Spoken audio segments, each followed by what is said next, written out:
audio-shorthand.com में आपका स्वागत है। 5 seconds.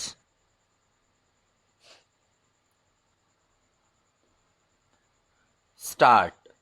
But this does not touch even the fringe of the problem, and when we see the second-class passengers huddled together like cattle, not even having sufficient air to breathe in, we feel that there is something seriously wrong with our railway administration.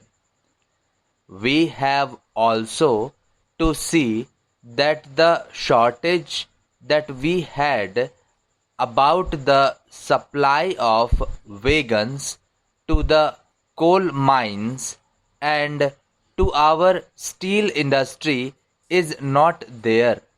Madam, it is a strange chain of events that the minister who was in charge of steel and who gave statements in a way implying that the railways are not doing their part well is now saddled with that responsibility, and I am sure he must feel double responsibility because he knows how the industry has suffered or was likely to suffer.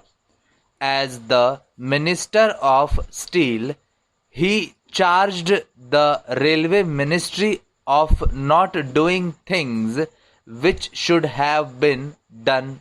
So now these are the problems that we have to meet, and the question arises how to meet them.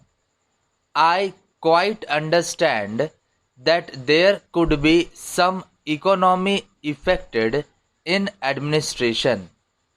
I could also understand that by tightening the administration and seeing that there is not much of ticketless travel, we could improve the position.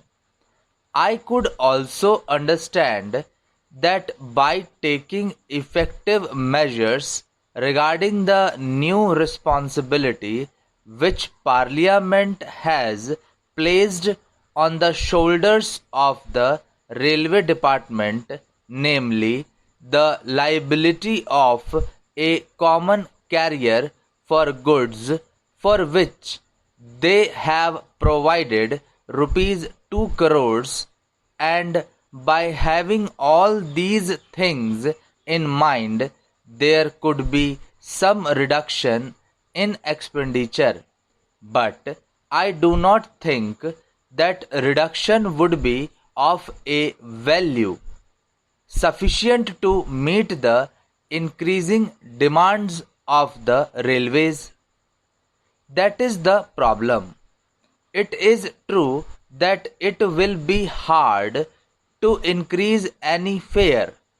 It would be hard to increase any freight.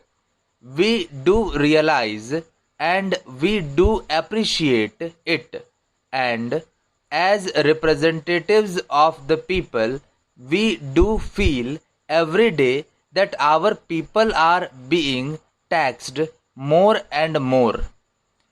As regards freight, madam, my own view is that so far as food articles are concerned, this proposal should be modified just as there has been a modification in the case of giving encouragement for exports and in certain other respects. Similarly, I feel that so far as food articles are concerned, the proposal should be modified, and on the other things, these freights may continue as proposed. In this way, the danger that has been pointed out by honorable members, and to a certain extent correctly, that if the prices of food articles go up, that would create difficulty would be avoided. Thank you.